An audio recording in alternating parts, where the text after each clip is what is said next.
A few minutes ago, I just passed 1 million subscribers to my YouTube channel. Hooray! It's the massive milestone that every YouTuber dreams of reaching one day. And for me, it's taken 2 years, 11 months, and 12 days. I'd like to thank each and every single one of you who shared my videos and subscribed to my channel. For this very special video, I thought I'd look back over some of my most popular content and give it a little twist. In this video, I showed you how to fold a shirt in under 2 seconds. The question today, of course, is how long would it take to fold 1 million shirts? So, folding this shirt actually took 1.85 seconds. And following this logic, it would take just over 3 weeks of continuous folding to fold 1 million shirts. And of course that doesn't include laying the shirt out flat to begin with. But let's not worry about technicalities today. This video showed you a technique for cutting tomatoes really quickly. Using a sharp knife and 2 small plates, I cut 11 tomatoes in one go. But if I wanted to cut 1 million tomatoes in one go, how big would the plates need to be? So, I measured, and the average size of a cherry tomato, like these, is about 1 inch diameter. This means to fit 1 million tomatoes on a plate, we'd have to have a plate about 54 meters in diameter, which is roughly the width of a football field.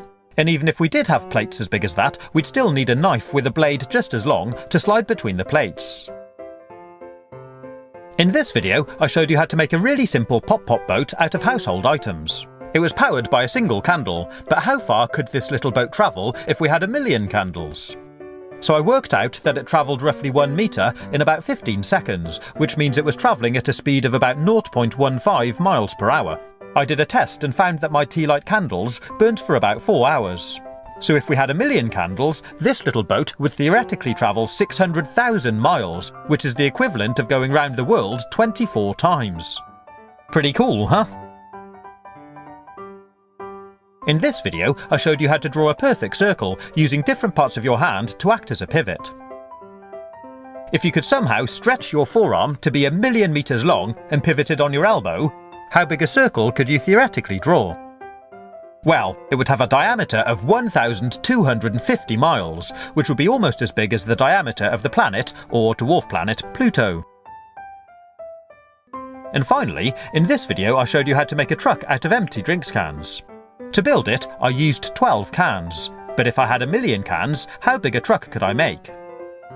Well, I've calculated, and the truck would be about 34 meters high and 95 meters long. But if somebody gave me 1 million cans, how many trucks would I build? The answer? None. Designing and building this one was a big enough headache in the first place. I really am